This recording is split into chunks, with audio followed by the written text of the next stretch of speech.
লা ইয়ালিজুন নার রাজুলুন বাকা মিন খাশিয়াতিল্লাহ হাত্তা ইয়াউদাল লাবানু ফিদ দারঈ।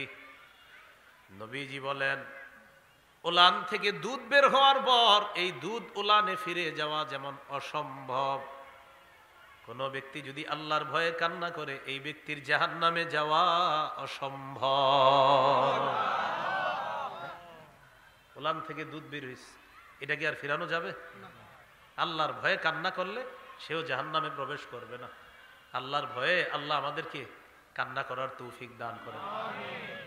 এই প্রদর্শনের যুগে আল্লাহর ভয়ে কান্না করা চ্যালেঞ্জিং।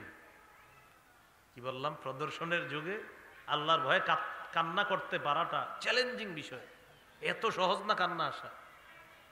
আল্লাহ বলেন, কিছু মানুষের অবস্থা এমন, তাদের কলব আও আশাদ্দু কাসওয়া, পাথরের চেয়ে আরো শক্ত। কিসের চেয়ে? পাথর। ইন্না মিনাল হিজারাতি লামা ইয়াতাফাজ্জার, কিছু কিছু পাথর আছে যে পাথর থেকে নদী প্রবাহিত হয়। কি প্রবাহিত হয়? কিছু পাথর আছে এমন, লামা ইয়াশাক্কাকু ফায়াখরুজু মিনহুল মা, কিছু পাথর ফেটে পানি বের হয়। ওয়া ইন্না মিনহা লামা ইয়াহবিতু মিন খাশিয়াতিল্লাহ, কিছু পাথর আছে যেই পাথর আল্লাহর ভয়ে কান্না করে। আল্লাহ তাআলা বলেন, কিছু মানুষের অন্তর আছে এমন যে অন্তর এত শক্ত হয়ে গেছে, ওই অন্তর পাথরের চেয়ে আরো শক্ত। পাথর ফেটে পানি আসে, পাথর ফেটে নদী প্রবাহিত হয়। পাথর আল্লাহর ভয়ে কান্না করে। আদম সন্তানের কলব এত শক্ত হয়ে গেছে, আল্লাহর ভয়ে তার চোখে পানি আসে না। আদম সন্তানের অন্তর শক্ত হয়ে গেছে। তাহলে আল্লাহর ভয়ে একটু কান্না করার চেষ্টা করবো, বলেন ইনশাআল্লাহ। তিরমিজির হাদিস 2406 নম্বর হাদিস। এই হাদিসের বর্ণনাকারী উকবা ইবনে আমির রাদিয়াল্লাহু তাআলা, তিনি বলেন, عن عقبة بن عامر رضي الله تعالى عنه قال قلت يا رسول الله من نجات, আমি বললাম, ইয়া রাসূলুল্লাহ মান নাজাত, মুক্তির উপায় কি আপনার কাছে জানতে চাই। মুক্তির উপায় কি আমি আপনার কাছে জানতে চাই। নবীজি বললেন, মুক্তির উপায় হলো তিনটা। মুখস্থ করি, বলেন মুক্তির উপায় কয়টা? এক নাম্বার, আমসিক আলাইকা লিসানাক, তুমি তোমার জিহ্বাটা সংযত রাখবা, জবান নিয়ন্ত্রণ রাখবা। ইন্নাল্লাহা খায়্যারা আবদান মা বাইনাদ দুনিয়া ওয়া বাইনা মা ইনদাহ। নবীজি খুতবার মধ্যে বললেন, আল্লাহ তাআলা তার এক বান্দাকে দুইটি বিষয়ে যে কোনো একটি গ্রহণ করার ইচ্ছাধিকার দিয়েছেন। ইন্নাল্লাহা খায়্যারা আবদান বাইনাদ দুনিয়া ওয়া বাইনা মা ইনদাহ, আল্লাহ তাআলা তার এক বান্দাকে দুটি বিষয়ের যে কোনো একটি গ্রহণ করার ইচ্ছাধিকার দিয়েছেন। এক নাম্বার, বান্দা যদি চায় দুনিয়ার মধ্যে আরো কিছুদিন থাকতে পারবে, আর যদি চায় আল্লাহ তাআলা তাকে উঠিয়ে নিবেন। এই দুটি বিষয়ের যে কোনো একটি গ্রহণ করার স্বাধীনতা দিয়েছে। এটা নবীজি বললেন। নবীজি কারো কথা বলছে না, বলছে এক বান্দা।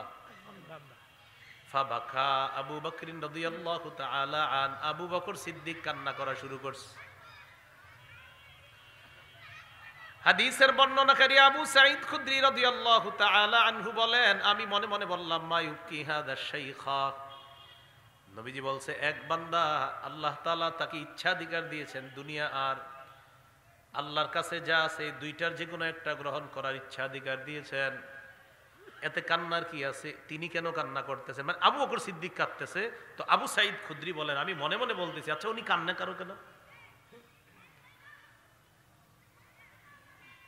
আবু সাঈদ খুদরি বলেন, ওয়াকানা আবু বকরিন আ'লামানা,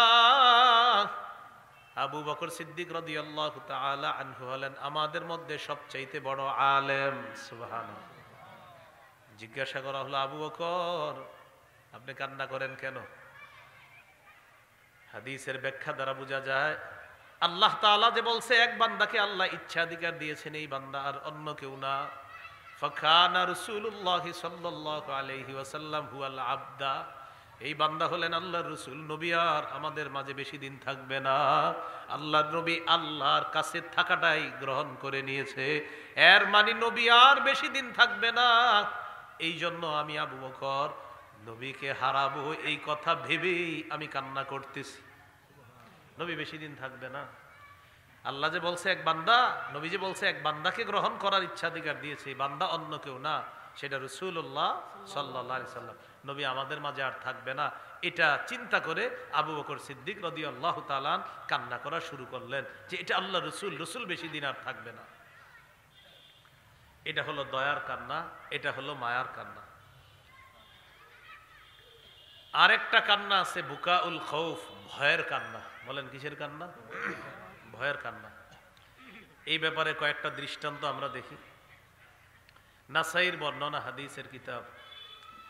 এই কিতাবের একটু শীত লাগতেছে না আজকে? সমস্যা নেই, না না না না না, ওইটা দিলে আবার গরম লাগবে।